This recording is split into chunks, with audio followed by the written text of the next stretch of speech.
the latest macOS Sequoia 15.5 on all unsupported Macs tested with the latest OpenCore Legacy Patcher 2.4.0. I got one good and two bad news for you. Welcome to JSC's Flying, and before we jump to the overview of unsupported Macs with the latest macOS, I'd like to give you some insights, what I have been doing and why there wasn't a new video in the last weeks. And that should give you 3 good reasons why you really should subscribe my channel, click the bell for notification, because you don't want to miss any of the upcoming stuff. At first, as you can see here, I'm in heavy coding with OpenCore, the OpenCore Legacy Patcher, macOS, and so on, because my next project is to have the Mac Pro 2013 trash can connected to external GPUs via Thunderbolt. Because as you know, the graphic cards in that container, you cannot change it. There are no replacements, nothing. But it would be so much more useful, and you could use it for I don't know how many more years if you can use it with a modern and fast graphics card, which you can do with an eGPU external case. And the first results really look promising. My first success, I can connect the Mac Pro with an eGPU via Thunderbolt with the latest macOS Monterey with the latest OpenCore Legacy Patcher. And that will be one of my next videos, the first part of the whole Mac Pro 2013 video series, how you can do that, still stuck to Monterey. But the results for macOS Ventura look very promising. Obviously, the final goal is to have it connected via Thunderbolt with the latest macOS Sequoia. So stay tuned for that. Second is into the gaming. And as you might know, I transitioned completely from Windows to macOS, at least I tried, and there are some videos here on my channel about that. And I'd like to answer the question. When you compare the MacBook Pro with an M4 Pro chip against the Mac Mini base model with an M1 chip, against the last and highest spec MacBook Pro with an Intel chip, answer the question, does it make sense to get this old Intel hardware off eBay, Craigslist or whatever, or maybe for nearly the same amount of money get a base model Apple Silicon M1 if you want to do some heavier tasking, some gaming, or should you really go with the latest Apple M4 series? And the third and the final reason why you really should subscribe my channel, Apple's Worldwide Developer Conference, WWDC, is soon be held in June. And most probably Apple will announce the new macOS 16 with whatever name it will give it at that WWDC. And then there are 2 options. Either Apple says, okay, we support the following Mac models, they drop some 2017 or maybe 2018 models, but they still support Intel Macs, especially for those guys who have a Mac Pro 2019, which was quite expensive at the time they bought it. Or Apple goes the other way and they skip and dump all Intel Macs and announce the new macOS to be Apple Silicon only. If that's the case, I'm ready to go and I'm fully prepared. As soon as the first developer beta of that new macOS will be released, I will dive into that developer beta and check if there might be still some Intel kernel left. And we'll have some live streams, some discussions here on my channel or on my Discord server.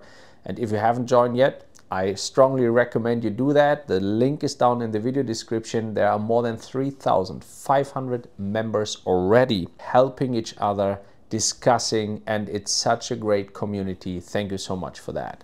Now, let's jump to the overview for all your unsupported Macs, as usual, from 2011 up until 2017. And I can already give you some hints. There is 1 good news and 2 bad news. So let's go through all the unsupported Macs, starting with the youngest one, the iMac 2017. And that is the perfect bargain because it's a perfect workhorse. You can do anything.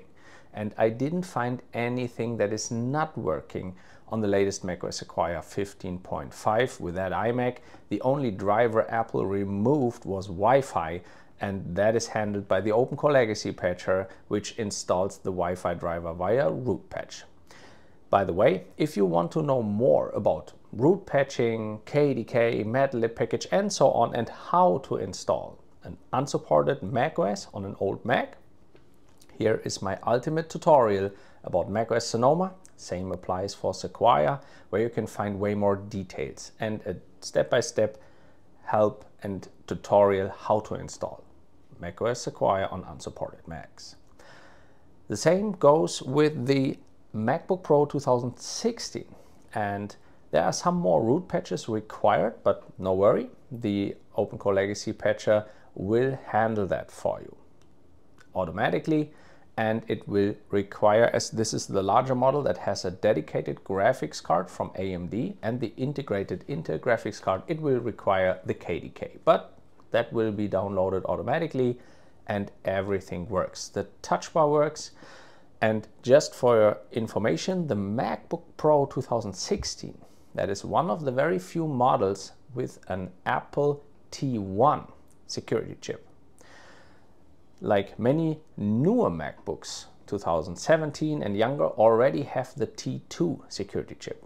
But sometimes you read in the changelog of the OpenCore Legacy Patcher or with forums that there has been issues with the T1 chip because Apple removed support for the T1 chip because this is not officially supported anymore, but it didn't do that for the T2 chip, as the T2 chip is, for instance, in my MacBook Pro 2019, which is still officially supported. So as you can see in the changelog, the new version 2.4.0 resolved some issues on T1 Macs with Apple Pay and Core Auth A. What does that mean? That means that the very few Macs with a T1 security chip, like the MacBook Pro 2016, they had issues with the Core Auth A. That is a interface that handles authentication. That's why it's called Core Auth, or Apple Pay, which also uses secure authentication.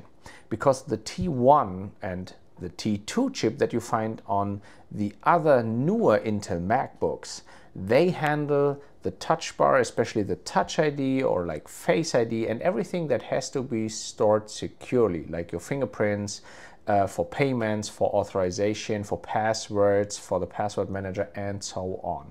And there were some issues with the T1 chip, because as I said, the T1 chip is not officially supported anymore by Apple because all Macs that has a T1 chip are officially unsupported by now. The developers of the OpenCore Legacy Patcher did such a fantastic job. Otherwise, we wouldn't have seen macOS Big Sur, Monterey, Ventura, Sonoma, or Sequoia on these unsupported Macs. So if you go a little bit down here on that website, you can see supporting OpenCore Legacy Patcher. If you click on donate, the Open Collective homepage of the OpenCore Legacy Patcher pops up, and they and we would all be very grateful if you just donate some very few dollars so that they can continue buying hardware to test the new versions of the OpenCore Legacy Patcher. By the way, there are some rumors. I repeat, I am not part of the development team, and I wouldn't get any of that money. All I do right now is to test the OpenCore Legacy Patcher with my old unsupported Macs and to give you some advice, some tips and tricks, how to do that, what are the issues, and should or can or should you not update your unsupported Mac. But support the developers and donate if you have some spare dollars for that. Let's go 1 year older to the MacBook Pro 2015. This one here has an Intel i7 chip and 16 gigabytes of memory, but it's slowly getting slow. It's getting old, okay? This one is 9 years old already, but everything works. I didn't find any problems running any software or any macOS features, no graphic issues, nothing. The only downside is a very minor glitch with the Wi-Fi symbol at the top status bar. Because when you boot the MacBook Pro up, it shows as if it would not have found any Wi-Fi. If it's not connected, it's grayed out. As soon as you click on the logo, on the Wi-Fi symbol, it appears white and it shows it is connected. And even though it's grayed out in the beginning, it was already connected with the Wi-Fi. So that's just a graphic glitch, very, very minor thing. The same for the MacBook Air 2013. And here it is. Beside the Wi-Fi symbol glitch, everything else works.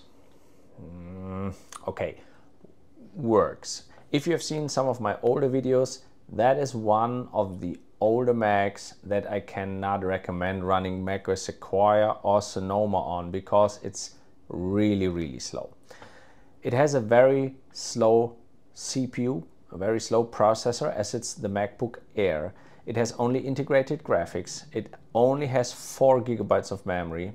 It does have SSD storage, but to boot it up, to handle everyday tasks, like you just start the Explorer and you see the colored ball turning, and so that is really, really slow. It can handle it, but don't expect any speed wonders here. The MacBook Pro 2012 here, that is quite faster actually. It has a faster CPU, it has upgraded 8 GB of memory. I installed an SSD as well. There was a spinning hard disk in before, but you can simply exchange that. This has a dedicated NVIDIA graphics card, and that MacBook Pro 2012 even handles 4K YouTube videos, while the MacBook Air 2013 only handles Full HD. As soon as you go higher, like 2K, it starts stuttering and it cannot handle it. Even the MacBook Pro 2015 has some problems with 4K videos, very few, and in my opinion the MacBook Pro 2012 handles 4K videos better than its sister from 2015.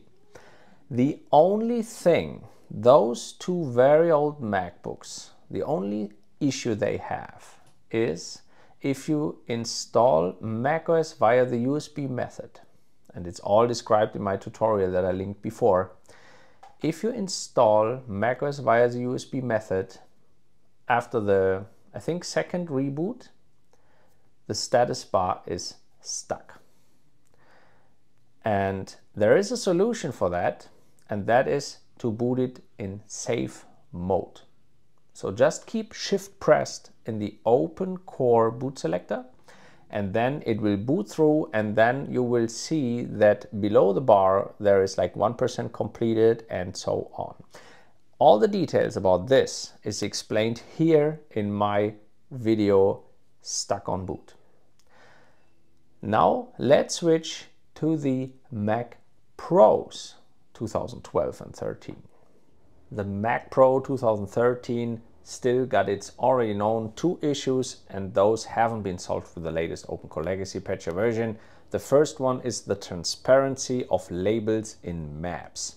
As you can see here, all the labels have transparency issues, and that doesn't matter which map version you use, and the same is in every map. Like for instance, if you open up the Photos app, you can see the map here has the same transparency issues. The second one is a rendering issue with Chromium based software like the Google Chrome browser, and that is all due to that very old graphic cards and the graphic drivers. And that's why I'm working so hard to enable external GPUs for that Mac Pro, because that would solve these issues as well. For instance, if you open up Chrome, you can see it takes very long to load, and then you just got first a black picture, and after a few seconds it starts getting graphic issues, it turns red, but it's unusable. There is a very quick fix for that, and I give you the link for the fix down in the video description. That is already known to the developers of the OpenCore Legacy Patcher, but they were not able to fix that in the graphic drivers yet. You can just switch Chrome to OpenGL as a renderer and not Metal, and that solves the issue for now. That is everything for the Mac Pro 2013. Everything else works awesome, and it's quite quick because, for instance, here is a 12-core Xeon CPU that handles all the tasks very well. It has 64 gigabytes of memory, and now I have the first good news, and that is for the Mac Pro 2009 to 12 cheese grater. Here it is, the Mac Pro cheese grater, in this case from 2012. And if you have seen one of my last videos, that's another reason you really should subscribe and click the bell for notifications so you don't miss any of these updates. There was a problem with external USB cameras. If you connected them to the Mac Pro, you had just a black screen, no picture at all. The only cameras that worked were the iSight camera, like here on that Apple display, or your iPhone as continuity camera. And that is that is the good news that I promised.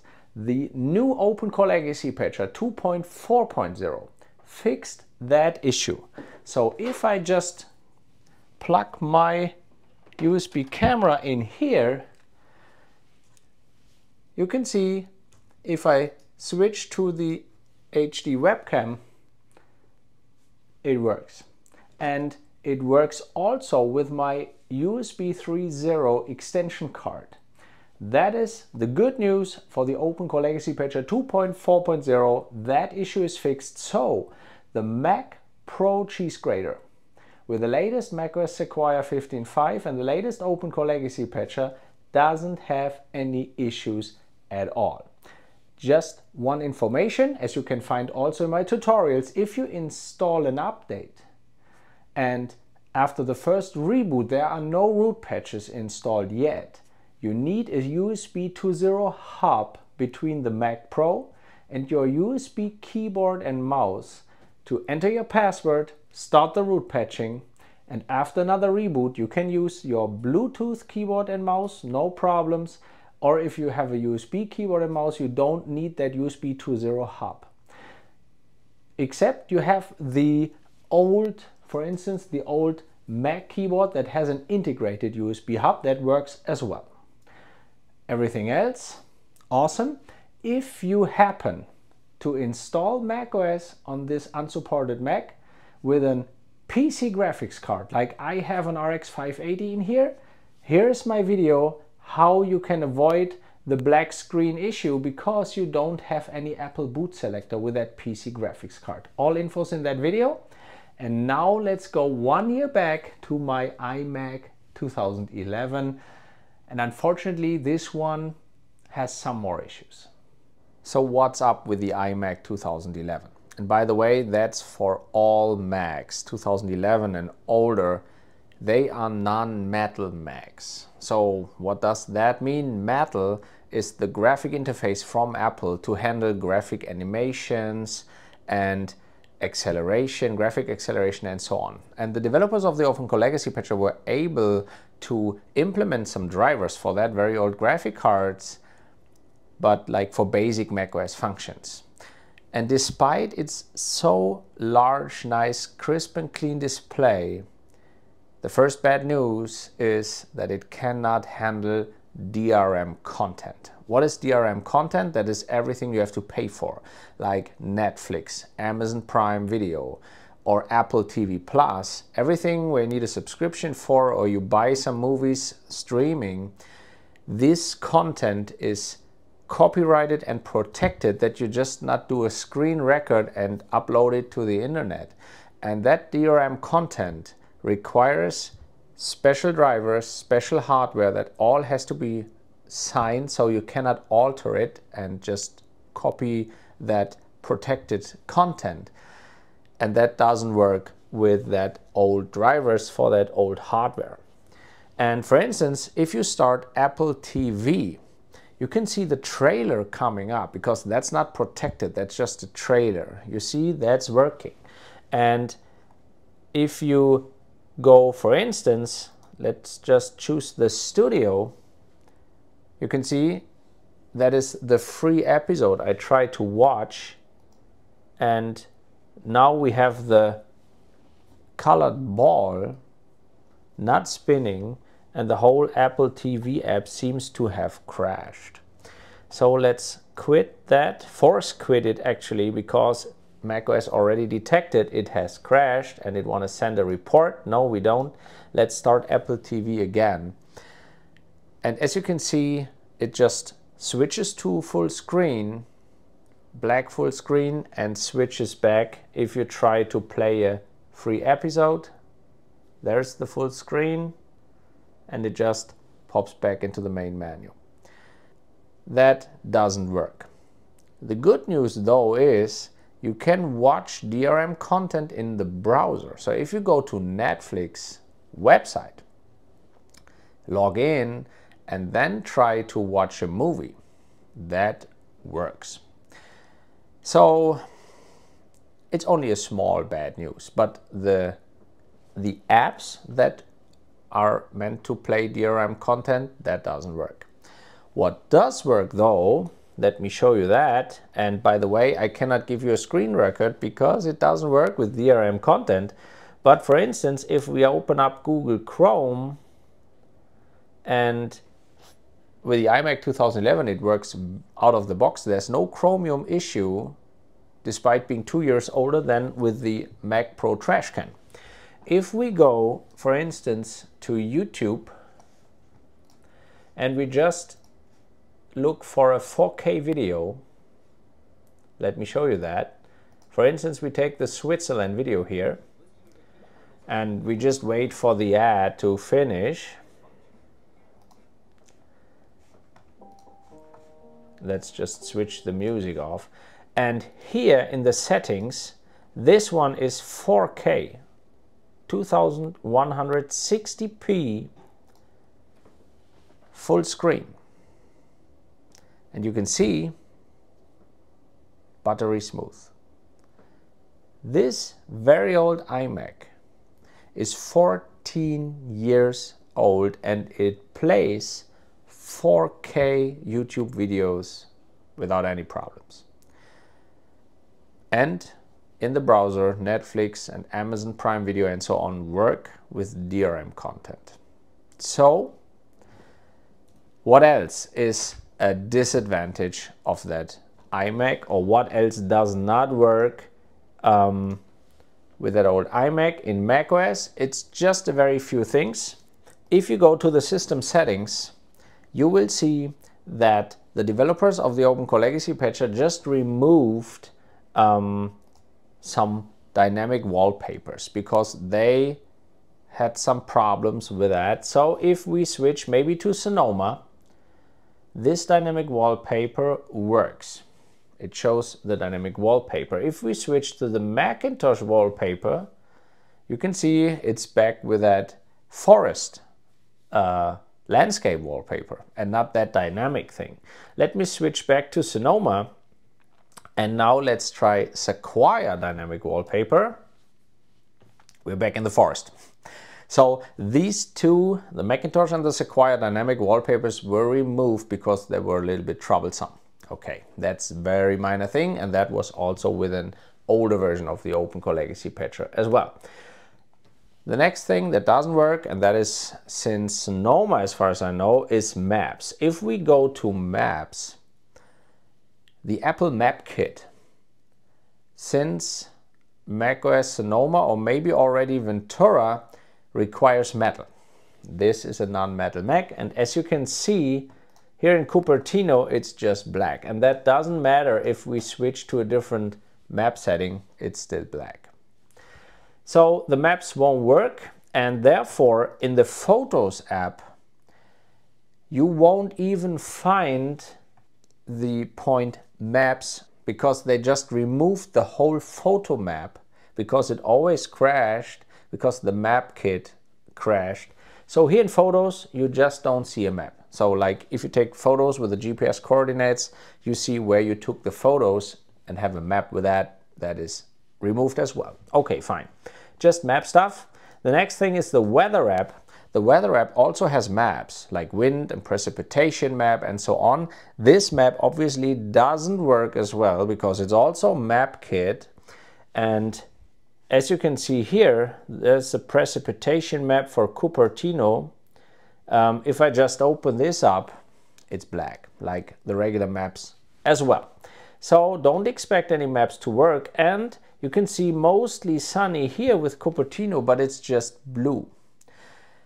There was also a troublesome feature, the animated background, like clouds coming in, sun rays or rain or snow or whatever, that was removed as well because Apple used the metal to display that animations as well. And other than that, this iMac, as I said, is perfectly fine for 4K video or for DRM content in the browser with that nice 27-inch display. But I promised another bad news, the second bad news, so let me just close the weather app again, and that is Safari. While Chrome, and I didn't test Firefox, but the last time I tested it, it worked fine. While Firefox and Chrome worked fine, Safari, since the last update, has some issues. So let me just go to the MacBook Air here. And as you can see, this doesn't look like it should. So the transparency of that MacBook that's coming in, that picture of that MacBook that is coming in, doesn't work. iPad Air, if we go to that website, you can see that is the iPad Air picture that should come in here. So you see there are some rendering issues and some transparency issues in Safari. Let me just open up the same page in Chrome that you can see how it should look like. Let me just, there's Apple, and we go to the same website and we go to the MacBook Air. And as you can see, now the animation works perfectly fine. And when we go back and we go to the iPad Air here, you can see the iPad is coming from below and the animation works, everything's fine. So since this version, that's the first time I recognized that transparency error, Safari has some issues with websites, with transparency, and that might be an indication that Safari cannot handle the new technology of the websites very well. So if you use Safari on that very old Macs and you use some other websites, because I just couldn't test every website, give me a comment below, but better join our Discord community and give us a heads up. What websites or maybe what technology like image transparency or authorization, payments, filling out forms or whatever doesn't work anymore with Safari, or maybe also with Chrome or Firefox or any other browser. I would love to hear your findings about that. And that gives me another point. You can use a Mac from 2011 or older for macOS Sequoia if you have a quite fast CPU, quite fast processor. This one I upgraded to the fastest i7. If you have at least 8 GB of memory, if you have installed an SSD, because there was a spinning hard disk in there before, I changed that, then you can use it. And if you use it for light tasking and maybe for 4K videos or watching Netflix on that display, it's fine. But generally speaking, I cannot recommend running Sonoma or Sequoia on these very old Macs because they get more and more issues. Other than that, thank you so much for watching, and give me your findings in the comments below or on Discord, and stay tuned for my next video about the Mac Pro 2013 and how to connect an eGPU, at least with macOS Monterey, the latest version, and the latest OpenCore Legacy Patcher. And maybe in a few days or weeks or month, hopefully not, but another video how to connect the eGPU for macOS Ventura, Sonoma, or even Sequoia. And obviously bear with me until June, when the WWDC from Apple will take place, and we'll all talk about the new upcoming macOS 16 and if it still supports officially Intel Macs, what Intel Macs, or if not, if there might be a chance that the developers of the OpenCore Legacy Patcher or OpenCore or anyone else who has a brilliant idea can enable that new macOS on Intel Macs. Thank you so much for watching. See you soon. Don't forget to subscribe. Have a lot of fun here on my channel, and then stay tuned for the next videos. Bye bye.